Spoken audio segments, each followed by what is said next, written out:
Hello, in this session we will discuss the experimental methods available to determine reaction order or rate law, to determine rate law of a reaction. Last session we discussed that rate law or reaction order can only be determined by experiments only. There is no other way we can find out the rate law or order of a reaction. Let's consider a simple reaction where A and B reacts to form C and the rate constant is K. The reaction rate constant is small k. So the rate law can be written as rate is equal to k a raised to the power alpha b raised to the power beta. Alpha is order of the reaction with respect to concentration of A, and beta is order of the reaction with respect to concentration B. Now this is a simple equation. This is a single equation, but there are two unknowns. What are the unknowns? Alpha and beta are to be determined. So when there is a single equation and two unknowns are there, we have to adopt a different method to determine the unknowns. So what is the method available to determine the order of a reaction of different concentration conditions?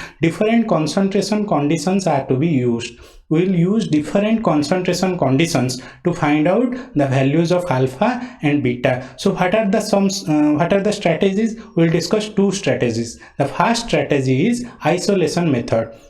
We will use isolation method to find out what is the value of alpha and beta, or order of a reaction in a order of the reaction in a rate law expression. So what is isolation method? Suppose that in isolation method, if there are two species are present, generally one of the species is taken in such a large extent that its concentration does not vary appreciably during the reaction process. In this case, suppose we take the concentration of A as 1 molar and concentration of B as 0.01 molar. So once the reaction finishes, the B will be 0 molar, but A will be still be remaining 0. The amount of A that will be remaining will be 0.99 molar. So 0.99 molar and 1 molar, they are almost same. Means by the time the reaction ends, there is not much of appreciable change in the concentration of A, but B has completely consumed. B has been completely consumed. So I can say the reaction rate will depend only on concentration of that species which is limiting. What is the limiting species here? For this example, B is limiting because its quantity is less, very less compared to A. So the reaction depends upon only on concentration of B for this particular example. Now I'll write the rate law expression. The rate will be rate constant K, concentration of A to the power alpha, concentration of B to the power beta. Now we are assuming, we are saying that concentration of A is not at all changing. It means it is changing to such a minimum extent that we can ignore that. So we will assume that the concentration of A into alpha raised to the power alpha is almost constant. A constant multiplied with a rate constant is another constant, and that constant is K prime. So the rate law is reduced to K prime concentration of B raised to the power beta. Now we have a single equation and a single variable or a single parameter to be determined. The parameter here is beta. So we can determine beta by varying different amounts of, by measuring different amounts of B, or doing the experiment with different amounts of B. So it becomes easy to determine beta. So once we know beta, we can reverse the process. In the second step of the reaction, we'll take concentration of B in large excess and concentration of A in a smaller amount. So by that process we can also determine alpha. So this is all about isolation method. So in isolation method, what happens? We take the concentration of one of the species in such a large extent that it almost remains constant during the whole process of the reaction. And in the rate law expression, that species also behaves like a constant species. So it does not affect the rate law of the reaction, so that we can find out the order of other species, which is the limiting species, and we can reverse the process to find out order of the first species. So this is all about in isolation method. Then there is another method called initial rate method to find out order of the reaction. What happens in initial rate method?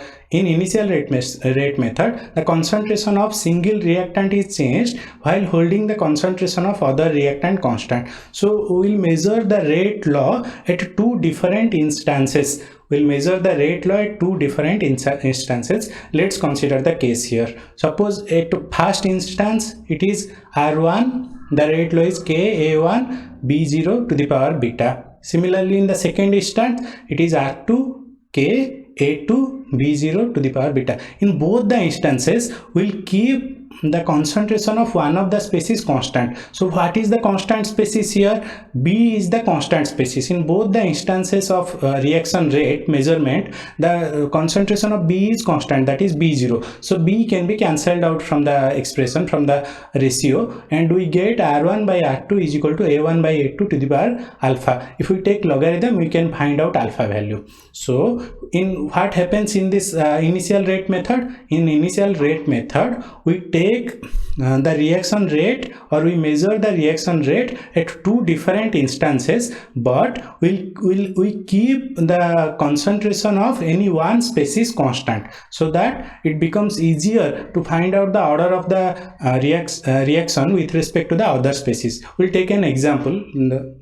Suppose A and B are giving a product. So A has three different values, three different concentration values. B has also three different concentration values, and initial rate, in the last session we have discussed, whenever rate is measured, it is generally the initial rate. So the initial rates are measured and they are named as R1, R2 and R3. Now we'll see, our aim is to find out the order of reaction so that we can write a precise rate law expression. So in all the three instances, in the second and third instances, the concentration of B is same.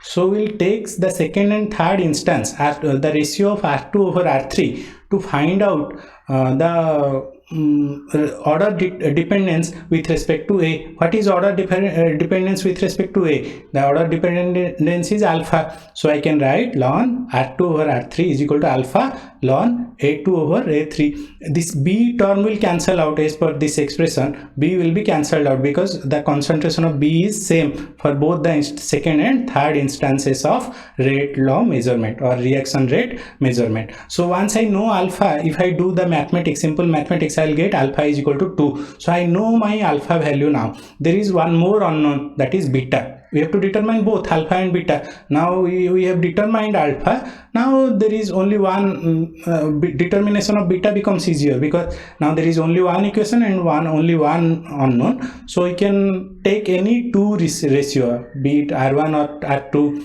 or R1 R3. We can take the ratio of any two reactions or rate of reactions, and we can find out. We know alpha now, we put the value of alpha and all the concentrations are known, then we can find out the beta values. So R1 and R2 is taken here, and we can find out the beta values. So once we know the alpha and beta values, we can write down a precise rate law expression.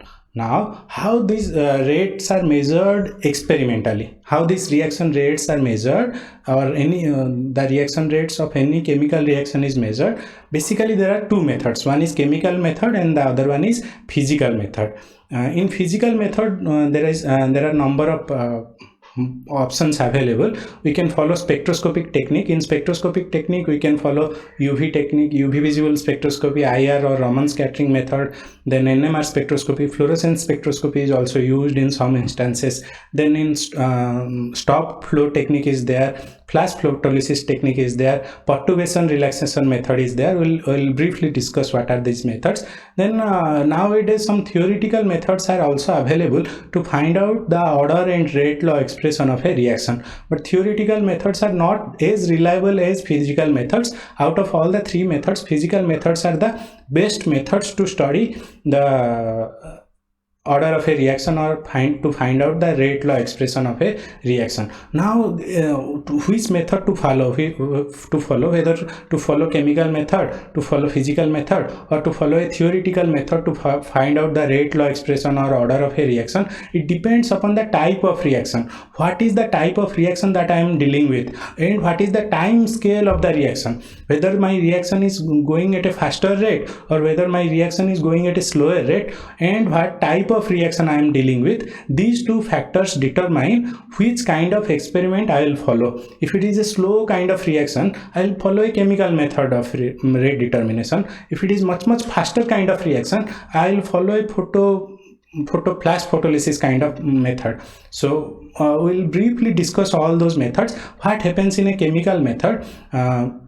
In chemical methods, samples are removed at regular intervals from their chemical analysis, and the samples which is removed is analyzed to find out their concentrations. So suppose my reaction is going for 1 hour at regular time interval. Suppose at every 10 minutes I'll remove my sample and I'll analyze what is the change in concentration. Now while I am analyzing the change in concentration, I have to freeze my reaction. I have to stop the reaction so that during the analysis of the sample, the reaction does not proceed further. So how do I suspend the reaction? By cooling, by freezing the reaction. If I decrease the temperature of the reaction, it will not proceed, or by adding some external reagent. Sometimes it is called poison also, which suppresses the reaction. So basically chemical method is a tedious method because it involves the sample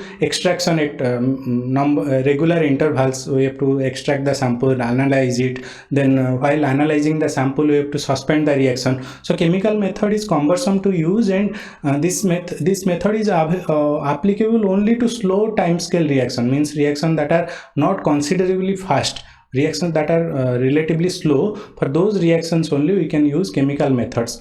But the best method of choice is physical method. In physical method, generally a physical parameter is targeted, and that parameter is followed during the entire process of the reaction. That is, from starting to end of the reaction, we'll target a particular physical parameter of the chemical reaction, and we'll note down the progress of the reaction. So generally pressure can be followed, or volume of the container can be measured. So these are two basic physical parameters that can be monitored, the pressure and volume. But for certain other reactions, UV visible spectroscopy can also be used. IR absorption spectroscopy can also be used. Raman scattering method or NMR methods can be used to find out the rate of a reaction. Generally, UV spectroscopy is useful when the reaction is of the order of millisecond, means the reaction is the reaction rate is of the order of millisecond, 10⁻³ second. UV visible spectroscopy can be used. NMR spectroscopy can be used up to 10⁻⁵ second or -6 second. For biochemical reaction of 1 millisecond time scale, again millisecond time scale, stop flow methods are used. So in stop flow methods, two reactants are combined from different channels, and at a particular point they react, and then we analyze the progress of the reaction. Then photochemical reactions are studied using flat photolysis. Suppose a chemical reaction is sensitive to light, then we can use lasers and other flash photolysis methods to find out the reaction progress. And generally this all flash photolysis techniques are very sensitive, very accurate, and very fast also. We can measure the reactions of the order of femtoseconds, means if a reaction is taking place at a order of 10⁻⁻15 second, then also we can measure the rate of reaction using flash photolysis method, but provided that the reaction should be sensitive to light. It should be means we can use light to probe the reaction. Then there is another method called perturbation relaxation method. What happens in a perturbation relaxation method? Suppose there is a chemical equilibrium system is there, we intentionally disturb that chemical equilibrium system. Suppose by applying pressure, temperature or pH, by varying the pH or varying the pressure or temperature of the system. So if we vary the pressure, temperature, pH of the system, the equilibrium will be disturbed. Now the reaction will try to come back to the, or try to regain that equilibrium system. So when it tries to regain that equilibrium system, we'll measure the relaxation period. We will measure that reaction time, that is also called the relaxation time, and that will inform about the reaction rate law of the reaction, or it will inform about the order of the reaction. So this is called perturbed relaxation method. I'll not go to the details of the method. These are some brief ideas of the how the reaction is measured. With this I'll stop here. In the next session we'll discuss integrated rate laws. Thank you.